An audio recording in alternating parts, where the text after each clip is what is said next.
Hello दोस्तों, welcome to my YouTube channel Aryam exam point. आज इस वीडियो में बात करेंगे सीटेट 2024 जनवरी 2024 में सेकेंड पेपर में विज्ञान वर्ग के स्टूडेंट के लिए विज्ञान के पूछे जाने वाले महत्वपूर्ण प्रश्नों के बारे में डिस्कस करेंगे। ये वीडियो सब क्वेश्चन इसमें जो है कंटेंट बेस्ड है, पेडागोजी के अतिरिक्त है और सभी कंटेंट बेस्ड यानी कंटेंट बेसिक कंटेंट पर आधारित सभी प्रश्नों की श्रृंखला इसमें लिए हैं, जो कि विज्ञान श्रेणी में है। भौतिक विज्ञान, रसायन विज्ञान और जीव विज्ञान यानी फिजिक्स, केमिस्ट्री, मैथ तीनों के मिला के क्वेश्चन लिए हैं और ये प्रश्नों की श्रृंखला परीक्षा के लिए बहुत ही इम्पोर्टेंट है, तो वीडियो को अंत तक देखना जरूर भूलिएगा मत। पहला इसमें प्रश्न है, एक धातु यक्ष जो प्रतिक्रिया श्रृंखला में नीचे क्रम में पाई जाती है, इससे इसके यौगिकों द्वारा प्राप्त किया जा सकता है। गर्म करके, अपचयन द्वारा, अपचायक पदार्थ के साथ गर्म करके, विद्युत अपघटनी अपचयन द्वारा, उपरोक्त में से कोई नहीं। तो इसको जो प्रतिक्रिया श्रृंखला है उसमें सबसे नीचे है, सबसे नीचे इसका मतलब क्या है, कम सक्रिय है, सबसे कम सक्रिय है। तो उसको यौगिकों से प्राप्त करने के लिए कौन सी प्रक्रिया इसमें करनी पड़ेगी, तो गर्म करके अपचयन द्वारा इसको अलग कर सकते हैं। ये ऑप्शन इसका सही होगा, आसानी से अपचयित हो जाती है। दूसरा प्रश्न, निम्न में से कौन से यौगिक सदृश श्रेणी के हैं? यौगिक सदृश श्रेणी के हैं, एक ही श्रेणी के इसमें पहचान है, तो कौन सा इसमें होगा?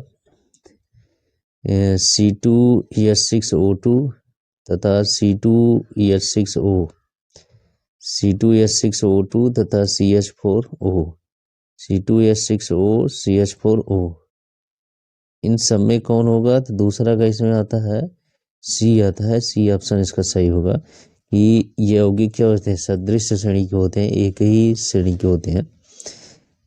नेक्स्ट आता है तीसरा प्रश्न, पोर्टलैंड सीमेंट में CaO और SiO2 का संघटन प्रतिशत है 40 से 45 और 10 से 15, 85 से 90 और 40 से 45, 60 से 68 और 17 से 24, 3 से 10 और 80 से 90।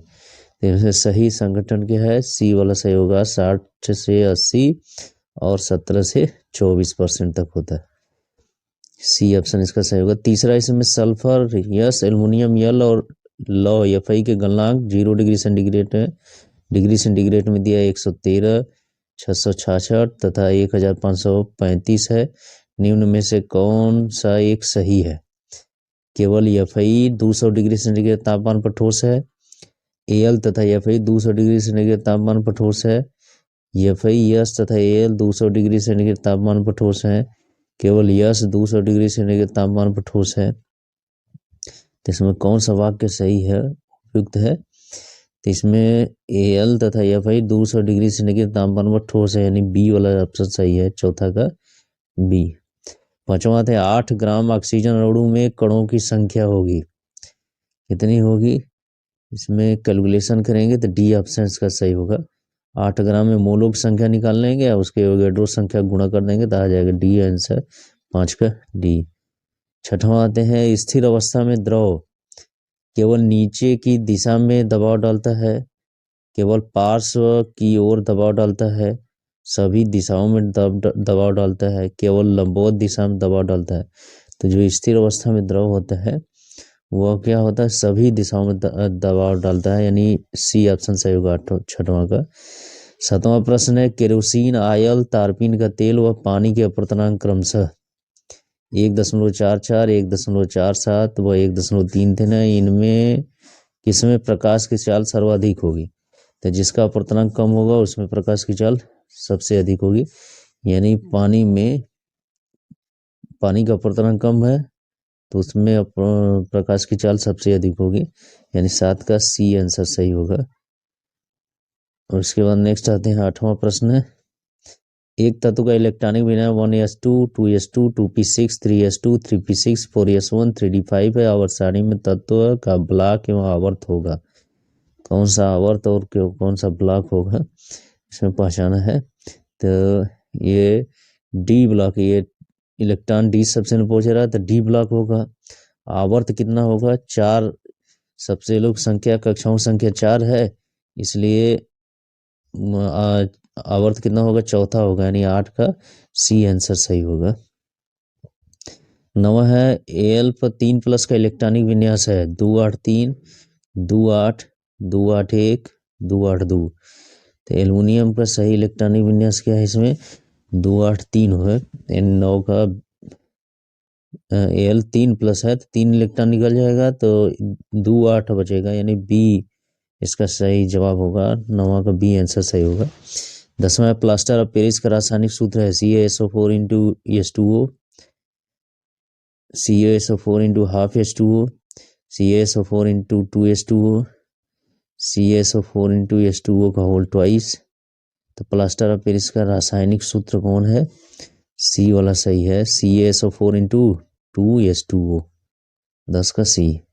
11वां प्रश्न आते हैं, घरेलू उपकरणों बल्ब, हीटर, पंखा आदि में प्रयोग की जाने वाले प्रत्यावर्ती धारा की आवृत्ति लगभग होती है 220 हर्ट्ज, 30 हर्ट्ज, 100 हर्ट्ज, 50 हर्ट्ज।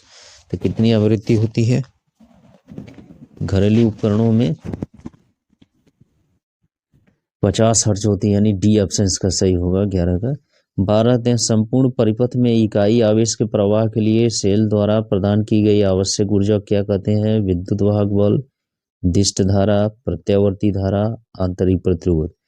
इसको बोला जाता है विद्युत वाहक बल कहा जाता है, यानी 12 का ये आंसर सही होगा।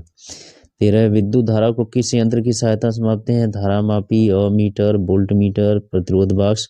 तो जो विद्युत धारा होता है उसको अमीटर की सहायता से नापते हैं, यानी बी आंसर इसका सही होगा। 14 प्रश्न है, विद्युतीय प्रेरण में दोनों प्रकार के आवेश उत्पन्न होते हैं, दोनों प्रकार के आवेशों का परिमाण समान होता है, समान नहीं होता है, चालक पदार्थ पर निर्भर करता है, उपरोक्त में से कोई नहीं। तो ये समान होता है दोनों प्रकार का आवेश, यानी ए ऑप्शन इसका सही होगा 14 का ए। 15 प्रश्न आते हैं, विद्युतदर्शी का उपयोग किसी वस्तु का आवेश की उपस्थिति का पता लगाना, आवेश की प्रकृति का पता लगाना, चालक या चालक की पहचान करना, उपरोक्त सभी। तो जो विद्युतदर्शी का उपयोग होता है वह किस रूप में किया जाता है, किसके लिए किया जाता है, ये उपरोक्त सभी है, यानी आवेश की उपस्थिति का भी पता लगाया जाता है, प्रकृति का भी पता लगाया जाता है और उसकी पहचान की जाती है, चालक का चालक, यानी डी ऑप्शन का सही होगा। 15 का कौन सा ऑप्शन, डी। 16 है, उष्मा के सर्वोत्तम एवं निकृष्टतम चालक क्रमशः क्या है, चांदी एवं शीशा, ताम्र एवं एल्युमिनियम, चांदी एवं स्वर्ण, ताम्र एवं स्वर्ण। तो सही आंसर इसका चांदी एवं शीशा आता है, ए ऑप्शन इसका सही है 16 का ए। 17 प्रश्न आते हैं, मोटर कार में शीतलन तंत्र रेडिएटर किस सिद्धांत पर कार्य करता है, केवल चालन, केवल संवहन, केवल विकिरण, चालन एवं विकिरण दोनों, किस सिद्धांत पर कार्य करता है, वह केवल संवहन पर निर्भर करता है, सिद्धांत पर कार्य करता है, यानी बी ऑप्शन सही होगा 17 का बी। 18 प्रश्न है, किसी आवेशित चालक का संपूर्ण आवेश उसके आंतरिक पृष्ठ पर रहता है, बाहरी पृष्ठ पर रहता है, कुछ आंतरिक पृष्ठ पर व कुछ बाहरी पृष्ठ पर रहता है, सभी सत्य है। तो कोई भी आवेशित चालक है तो उसका संपूर्ण जो आवेश होता है वह उसके बाहरी पृष्ठ पर संचित माना जाता है, स्थिर माना जाता है, यानी बी ऑप्शन इसका सही होगा 18 का बी। 19 वस्तुओं का आवेशन किसके स्थानांतरण के फलस्वरूप होता है, इलेक्ट्रॉन, पॉजिट्रॉन, प्रोटॉन, न्यूट्रॉन। तो वस्तुओं का जो आवेशन होता है वह इलेक्ट्रॉनों के स्थानांतरण के कारण होता है, यानी 19 का ए ऑप्शन इसका सही होगा। 20वां है, दो स्थिर आवेशों के बीच लगने वाला बल उनकी मात्राओं के गुणनफल के अनुपाती तथा उनके बीच की दूरी के व्युत्क्रमानुपाती है। यह नियम है ओम का नियम, किरचॉफ का नियम, कूलाम का नियम, फैराडे का नियम। ये किसका नियम है, ये कूलाम का नियम कहलाता है, यानी सी आंसर इसका सही होगा 20 का सी। 21 प्रश्न आते हैं, नीचे दिए गए कथनों का अध्ययन कीजिए। गुणसूत्र केंद्रिका में स्थित होते हैं, दूसरा बीज गुणसूत्रों में स्थित होते हैं, एक कोशिकीय जीव श्वसन और जनन करते हैं, कोशिका झिल्ली का सबसे महत्वपूर्ण कार्य कोशिका में पदार्थों के आवागमन को नियंत्रित करना है। इनमें सही कथन है, सही कथन की पहचान करना है, इसमें कौन कौन सही कथन है। तो जो पहला है गुणसूत्र कोशिका में स्थित होता है, ये सही वाक्य है। फिर इसके बाद बीज गुणसूत्रों में स्थित होते हैं, ये भी सही है। एक कोशिकीय जीव श्वसन और जनन करते हैं, ये गलत है। इसमें कोशिका झिल्ली का सबसे महत्वपूर्ण कार्य कोशिका में पदार्थों के आवागमन को नियंत्रित करना है, ये भी वाक्य सही है। यानी कौन कौन सही है? पहला, दूसरा और चौथा। तो पहला, दूसरा, चौथा किसमें है? बी ऑप्शन में है, यानी 21 का बी आंसर सही होगा। नेक्स्ट आते हैं 22वां प्रश्न। निम्नलिखित का अध्ययन कीजिए। समूह 4 दिया है, इसमें पुंकेसर के भाग दिया है, इधर स्त्री केसर के भाग दिया है। जिस समूह पुंकेसर और स्त्री के भाग सही सही दर्शाए हैं वह है। इसमें कौन कौन सही प्रदर्शन किया गया है उसी को पहचाना है इसमें। तो इसमें पराग कोश, तंतु, अंडाशय, वर्तिकांग, वर्तिका, ये पहला भाग सही है, यानी ए ऑप्शन इसका सही होगा। 22 का ए। 23 है मानव शरीर में क्षुद्रांत और बृहतांत की लंबाइयों का अनुपात है। छोटी आंत और बड़ी आंत का अनुपात क्या होता है? उसकी लंबाई का अनुपात तो 5:1 होता है, यानी बी ऑप्शन इसका सही होगा।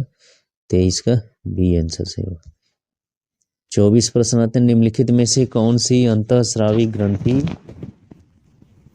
शर्करा मधुमेह को नियंत्रित करने वाले हार्मोन्स को स्रावित करती है? एड्रीनल, अग्नाशय, पीयूष, थायराइड। कौन सा मधुमेह को नियंत्रित करने वाले हार्मोन्स का स्राव करती है? इसमें सही आंसर इसमें जाता है अग्नाशय ग्रंथि से निकलता है, यानी बी ऑप्शन सही होगा 24 का। 25 है कोई व्यक्ति गायटर नामक व्याधि से ग्रस्त है। इस व्यक्ति के निम्नलिखित में कौन सी ग्रंथि ठीक तरह से कार्य नहीं कर रही है? एड्रीनल, अग्नाशय, पीयूष, thyroid.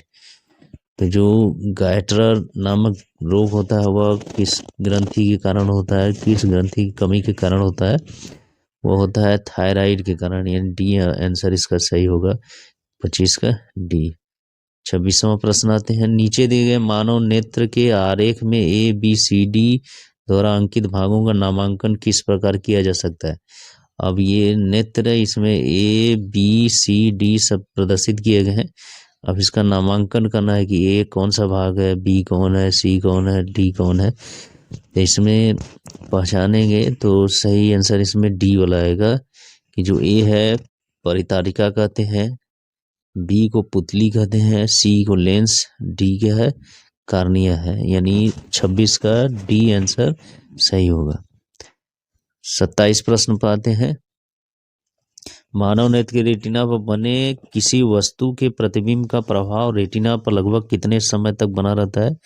1/16 second, 1/25 second, 1 second, 1/2 second. तो कितने समय तक प्रभाव रहता है? 1/16 सेकेंड तक प्रभाव रहता है उसका, इन 27 का ये आंसर सही होगा।